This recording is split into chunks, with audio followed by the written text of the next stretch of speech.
อันนี้เขาย่างมาเบิ้งแล้วรอบหนึ่งกับแม่น้องเอิงแต่ว่ามื้อนี้อยากมาพูดมาคุยอยากมาแจ้งทั้งเจ้านะเพราะว่าเป็นเจ้าของที่ดินอยู่นี้เนาะโดยก็เลยงบราคาความกว้างความยาวก็ตามที่เขาคุยกันนั่นแหละเนาะโดยน้อยทางออกทางเข้านี่คือบ่ได้เป็นที่ตาบอดเนาะทางสิไปทางใดก็ได้พี่น้องทางนี่ไปซ้ายไปขวาไปหน้าไปหลังได้เบิดเลยพี่น้องเนาะบริเวณที่ทางตาบอดได้พี่น้องเนาะถ้าว่าผ้าฝนบ่ตกเนาะผ้าฝนบ่ตกสลวกกะมีแต่ว่าเอาเป็นมื้ออื่นเนาะโดยเอาเป็นมื้ออื่นซะพี่น้องเนาะเพราะว่าเฮาก็สิได้ซื้อแล้วก็สิได้บูรบัตรได้เลยเนาะทำความสะอาดของปลูกของพัก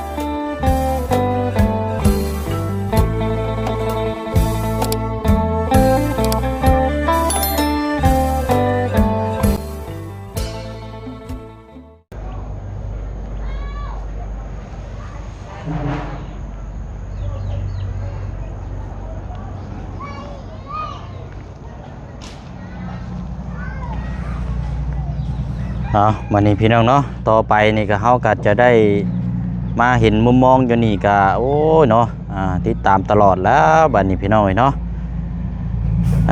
มื้อนี้ก็ถือว่าเป็นอีกมื้อนึงเนาะถือว่าเป็นวันสำคัญในพี่น้องเนาะสำหรับทางในทางศาสนาพุทธพี่น้องเนาะแต่ว่าทางบ่เชียงก็ยามเช้าพี่น้องเนาะตื่นมาก็6 โมงปลายแล้วก็มาเปิดภาพอยู่เขตของทางแม่น้องเอิงเนาะเพราะว่าจะนัดหมายทั้งอ้ายเล่านี่แหละพี่น้องเนาะเพราะว่ามื้อนั้นเขาก็ได้พูดคุยน้ำกันแล้วก่อนจะซื้อนะพี่น้องเนาะแต่ว่ามื้อนี้ก็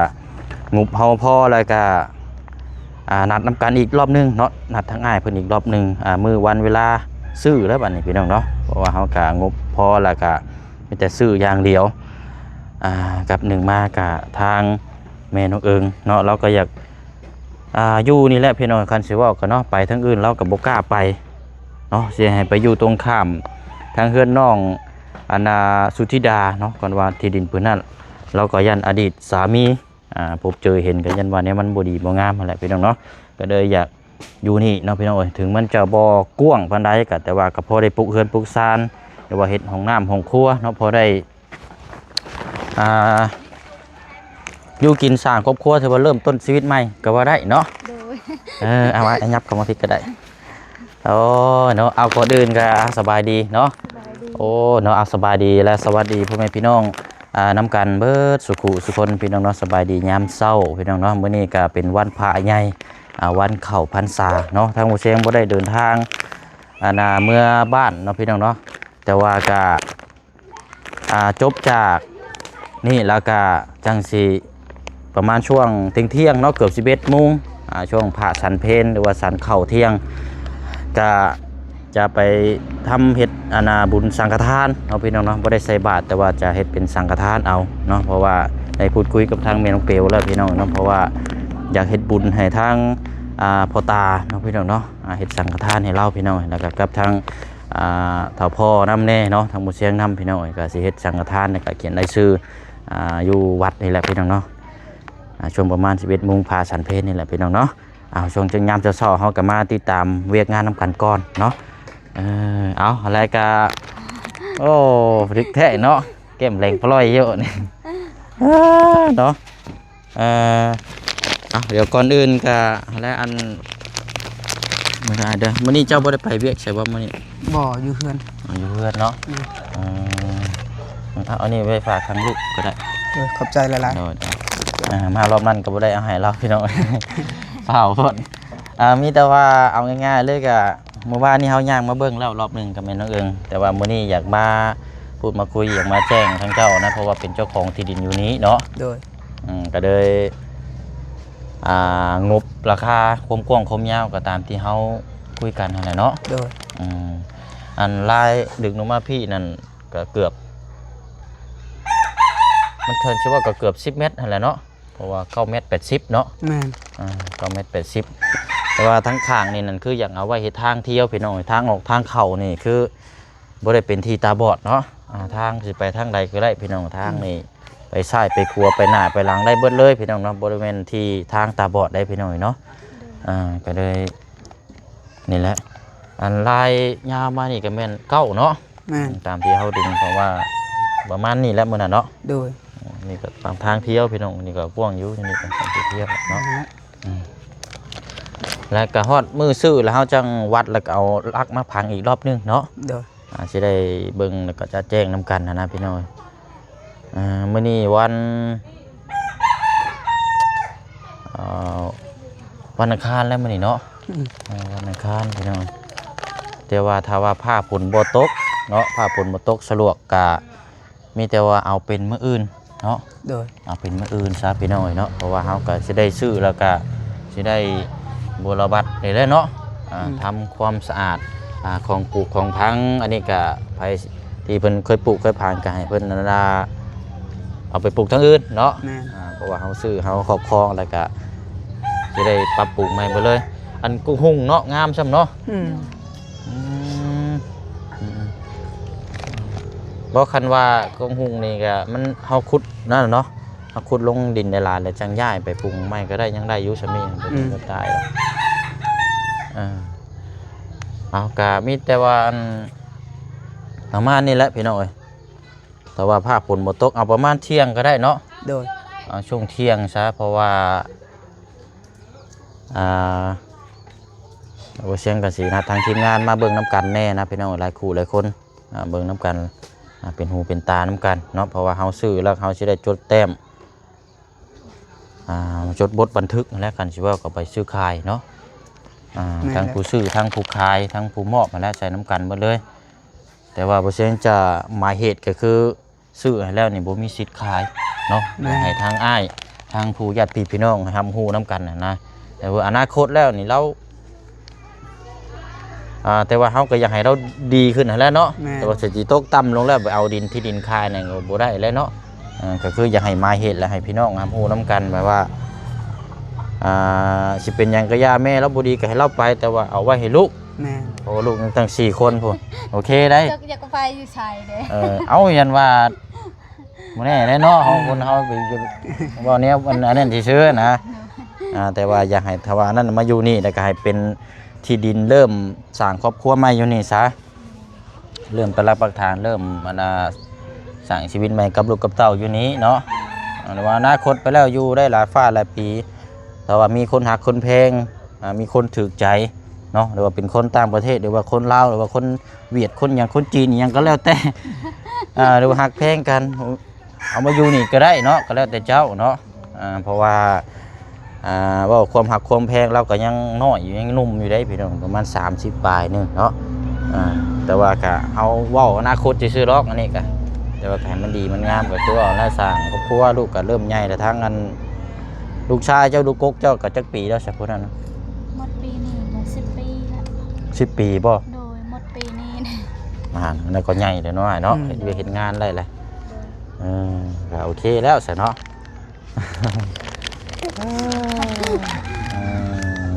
ดีแล้วพี่น้องเนาะเราก็เลือกอยู่นี่ก็เพราะว่ามีพี่น้องอยู่นี้พี่น้องจะมาไปทางอยู่ทางไกลกับญาติด้วยความผู้หญิงเนาะกับญาติเนาะมันว่ามีเป็นครอบครัวเลยนั่นก็สิ่งแนวหนึ่งอยู่เนาะพ่อก็เสียแม่เสียญาติอยู่ไกลพี่น้องญาติโดยเอาก็แล้วมีแต่เจ้านัดทางในบ้านใบมื้ออื่นเด้อโดยเพิ่มเติมก็ให้ทางแม่น้องเอิงบอกเพิ่มเติมน้ำอีกก็ได้ให้เพิ่นนำหู้น้ำเนาะเพิ่นนำหู้น้ำเพราะว่าถ้าว่าพระฝนบ่ตกก็เอาช่วงเที่ยงซะเนาะเที่ยง11 โมงนี่แหละเนาะเพราะว่ามันจะเป็นเวลาเหมาะพอดีถ้าว่าเช้าเกินหลายก็อย่าว่าช่วงเช้าไปหาอยู่หากินหรือว่าเฮ็ดเวียกก่อนนะเนาะหลังจากกลับมาแต่เฮ็ดเวียกแล้วก็พอดีแล้วพากินข้าวกินน้ำจังน้อยก็แม่นเข้างานเวียกตรงนี้เลยนะแจ้งบอกทางพ่อเพิ่นนำบอกในบ้านแล้วก็อำนาจผู้ปกครองที่เพิ่นทำฮู้เรื่องที่ดินและเนาะครับ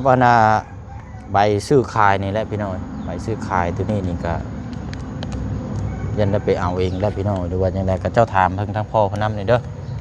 ใบซื้อขายบอกเราใบซื้อขายใบอย่างนี้นะเราหามานำเพราะว่าล่าสุดนี่ก็ไปเฮือน้องคำดีซื้อน้องคำดีกับบ่มีพี่น้องทางบ่เพิ่งแลนวิ่งให้ยันบ่มีดอก ยันให้เดี๋ยวจะเอาไปซื้อเอาแล้วล่ะ โอ้ยเดี๋ยวเอาก็ยังว่ากันจ้ะพี่น้องเอ้ยเนาะเดี๋ยวสิซอกหาเนาะเดี๋ยวสิอันถามทั้งน้ำพระว่านวัดได้ใช่ว่าเราก็เป็นผู้ว่านอาจจะมีดอกเนาะ ถามแล้วเบิ่ง คันว่าบ่มีก็แม่นว่าโยกย้ายพุ่นละพี่น้องในบ้านอยู่บ้านดงในพุ่นละมื้อนั้นก็เอาอยู่พุ่นนะพี่น้องเนาะ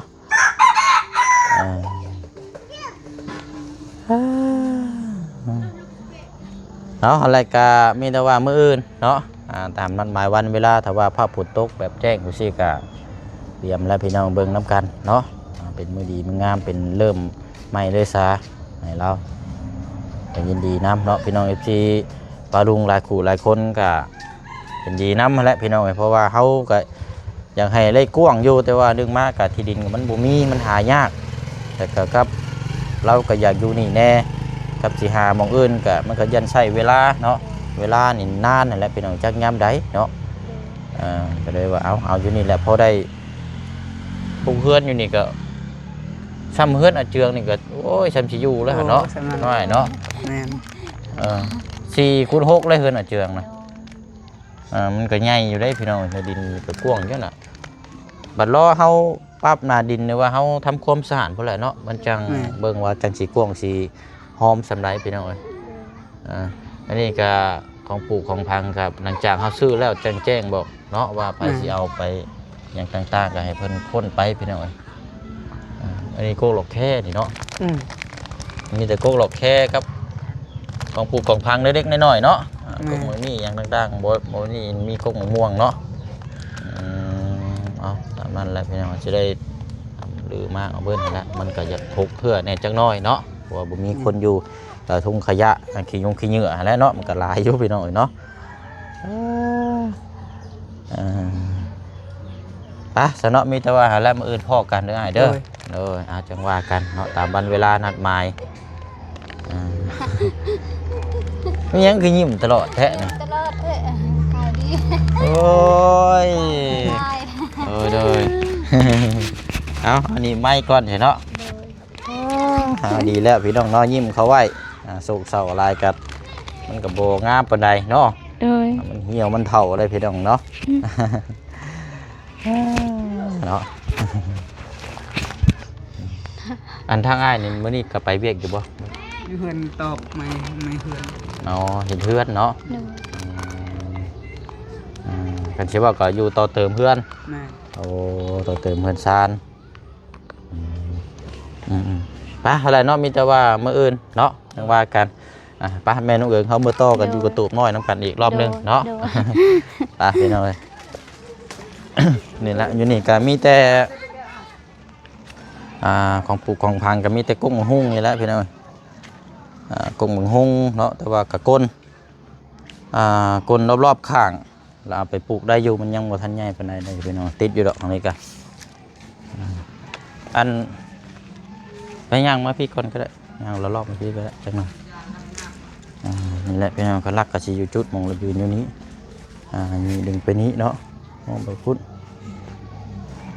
ไม่ได้เฮ็ดไม่ได้พี่น้องเนาะถามว่ามันแคบบ่มันก็แคบเนาะแต่ว่าพอปลูกเฮือนปลูกซานเฮ็ดของน้ำของในก็ได้อยู่พี่น้องเนาะนี่แหละ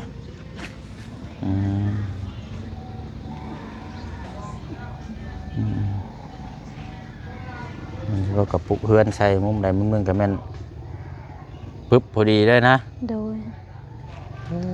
เนาะอันนี้โคกบักท้องบ่นี่นะโดยโอ้มันว่าอนาคตนี่ไว้นี่ก็บ่ได้แล้วมันกกใหญ่ต้องตัดทิ่มได้ตัวนี้นี่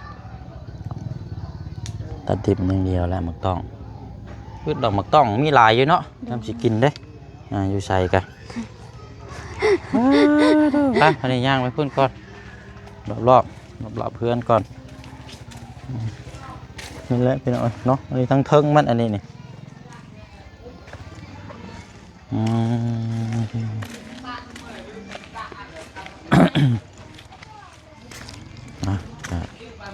เป็นกบขาม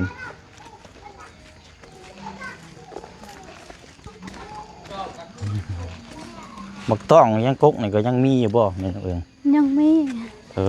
ยังหลาย คือบ่เอาไปขายนี่ บ่ต้องเข้าเด้ อืมนกกูได้เนาะกูโตนอยู่ โดย เนาะ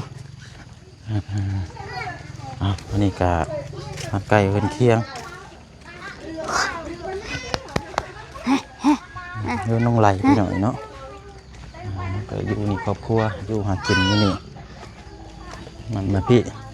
โอ้หมกข้าวมาวันนี้คือหมากใหญ่ไว้แท้เนาะ มะพร้าวใน เต็มแซงเลย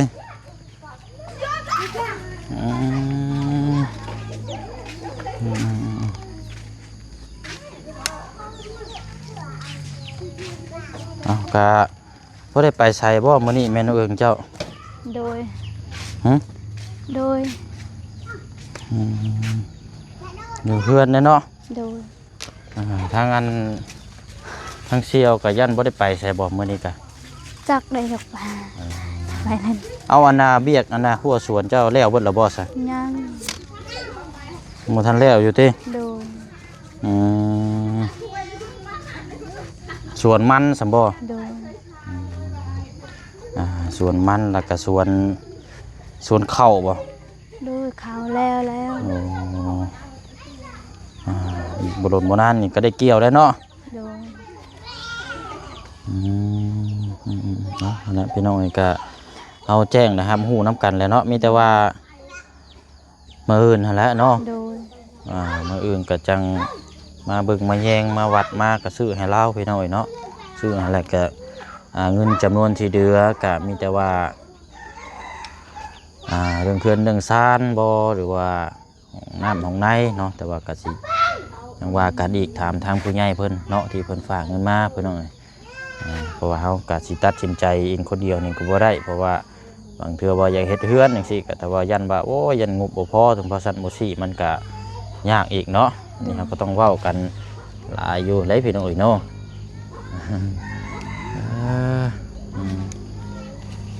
กินแล้วบ่ข้าวรอบเช้า กินแล้ว นอนรับอยู่บ่เมื่อคืน รับแหละ ฮะ รับ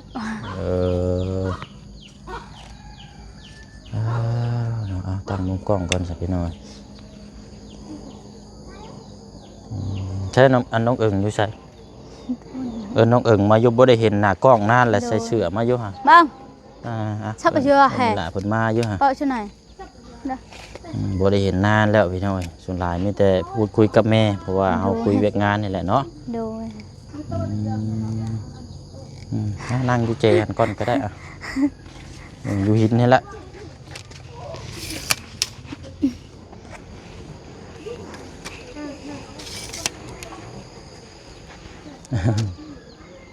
โอ้ยเนาะเอาดีแล้วพี่น้อง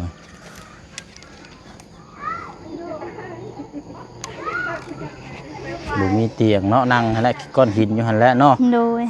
นั่งฟอกก้อนหินกันสิว่ากัน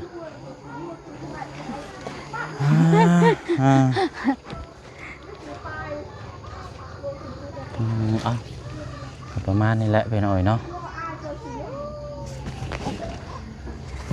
ถ้าอยู่ทางเราก็เห็นดีน้ำคือเก่าคือเดิมอยู่เนาะ โดย เพราะว่าอันเจ้าของคารินเพิ่นก็บ่ได้ยากนะพี่น้อย โดย เพิ่นก็ยังเว้าคำเก่าคำเดิมอยู่ โดย แต่ว่าถึงว่าได้ให้ลดลงอีกก็จักชิมใดแล้วพี่น้องเราก็ลดลายแล้วเนาะสำหรับผู้เสียงอยู่ใกล้ชิดกับเราก็เพราะว่าเราก็อยากได้เงินก็คือไปสร้างต่อเติมเฮือนเรานะพี่น้อยทั้งง่ายเราก็เฮือนก็ยังบ่ทันได้แล้ว โดยหาไปเราตอกคืนเลย เฮือนเราหลังใหญ่เติบอยู่บ่ ยัง ซ้ำบ่อันเฮือนเป็นหลัง กลัว กว่านี้บ่ โดย เพราะจังว่าเราก็อยากได้เงินนำแน่หั่นแหละเนาะ โดยเราสั่งไม้ยังว่าให้เงินเลยเราสั่งใหม่มาก่อนแล้วบัดนี้บ่มีเงินจ่าย ดู ก็เลยอันว่าจำเป็นเราก็อยากได้เงินหั่นแหล้วเนาะ ดู ปกติพี่น้องเนาะเพราะว่าทุกอย่างสุขสมมื้อนี้มันก็ต้องใช้เงิน ดู ใช้จ่ายเนาะพี่น้องเนาะ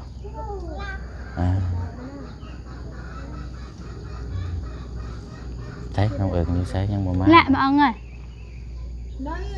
มาเข้ากล้องนั่นแหละให้ปลาดุงเห็นแน่เนาะเพราะว่ามาหลายรอบแล้วพี่น้องบ่ได้เห็นทางอีหล่าเพิ่น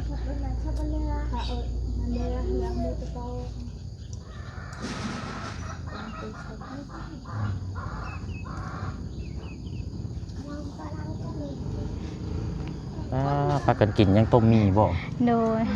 ต้มมีกินกับข้าว โดย โอ้ดีๆเนาะ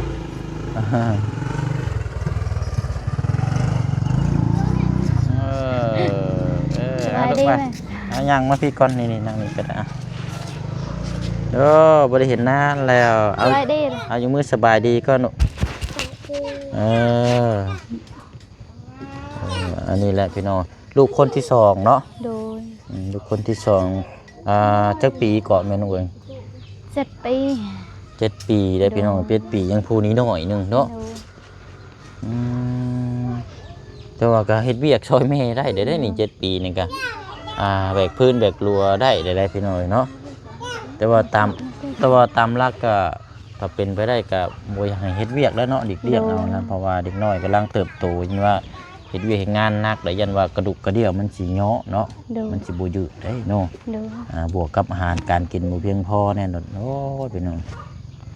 จะมาสิเตี้ยคือบ่เสียงได้ บ่เสียงนี่ก็ทางครอบครัวนี่แต่ละคนก็คือสูงอยู่เด้บัดเป็นธรรมดาลูกชายหลานนี่บัดสิสูงช่วงที่สูงสิใหญ่คือตามพระเจ้าว่าบัดมาดูมใช่บัดบ่สูงพี่น้องเตี้ยน้อยเนาะ แม่น้อยก็ลูกก็น้อย คือเฮาแม่เฮาน้อยๆลูกคือเฮาก็น้อยคือกันเตี้ย เพราะมันคือหนึ่งมานี่มันบวกกับเฮาเฮ็ดเวียกเฮ็ดงานเด้ โดย ช่วง105ถึง16 17นี่เพิ่นไปนี่เพิ่นบ่อยากให้เฮ็ดเวียกหนักปานใดเพราะว่ากระดูกกระเดี่ยวมันกำลังเริ่มยืดเดี๋ยวบัดนี้เฮาถ้าเฮ็ดเวียกหนักเนี่ยมันหย่อลงแล้วมันต่ำแล้วมันบ่ยืดนะ โดย มันอยู่ไวกำลังใหญ่บ่เช่นกับช่วงนั้นก็เฮ็ดตั้งแต่ตอนช่วงน้อยก็เฮ็ดเวียกหนักแบกเข่าแบกหยังคือเฮ็ดทุกอย่างหั้นแหล้วเนาะ โดย มัน คื ก็ อ เลย เฮาก็คือกัน อ ยู่ตอนกับแม่ยาเด้ไอ้ตอนพอผัวเฮาเด้เฮ็ดเฮานี่ถือกระเป๋าเขาเด้ลายฮูดเขาลายสิเฮาแบ่ง โดย ช่วยแบบนี้ นั่นแหละก็มันก็เลยทำให้ร่างกายบ่ยืดบ่ยาวเนาะบวกกับอาหารการกินแน่แล้วพี่น้องเนาะสมัยแต่ก่อนนี่รุ่นบ่เสียงนี่ก็โอ้ยบ่แม่นเว้าอะไรพี่น้องได้กินขนมลูกอมเนาะลูกอมฮ้อนนี่ก็ดีใจแท้ว่าคือต้มมีไปคือน้องๆเพิ่นกินนี่ต้มห่อเดียวนี่บ่ได้กินได้เด้ โดย ต้มแล้วให้มันยืงก่อน โดย ให้มันเส้นใหญ่ๆนะ โดยให้มันลาย ให้มันลายเลยยังบ่พอเลยจกเข่าซะอีก โดย จกเข่าแล้วก็จานก็กินบัดนี้อิ่ม โดย คันกินแต่มีแล้วถ้ามาต้มแล้วนี่กินบรรดาเส้นมันยังบ่ทันใหญ่แล้วมันเบิดแล้วมันบ่ได้ลายแล้วมันบ่อิ่ม โดย แค่ว่าแป้งมันยังบ่ขยายเส้นใหญ่นะพี่น้อยเนาะ โดย โอ้ยเนาะอะไรก็อยู่ในวัยกำลังเริ่มเนาะ โดย อาหารการกินเนี่ยได้กินข้าวหลายๆเนาะ โดย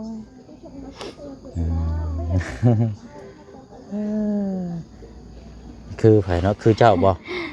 คือแม่บ่ จักแม่เฮา คือแม่แล้วเนาะลูกแม่เนาะคือแม่แล้วเนาะ คนตายาวเนาะ โดยเฮาได้ยาวได้ เอ ตา อ เฮา แสดงว่าคนตานี้ได้พ่อได้เนาะ โดย คนตานี่ยาวพี่น้องยาวแบบนี้เลยเอากะอะไรเนาะขนมได้ซะอันน้องแบ่งให้อยู่บ่กินนี่แบ่งอยู่บ่ลูกชายเจ้าผู้หนึงอันบ่เสียงให้ขนมกินนี่ซื้อหยังก่อน ชื่อสินตึง สินทึ่งว่านั่น โดยสินตึง มึนขนาดเนาะ โด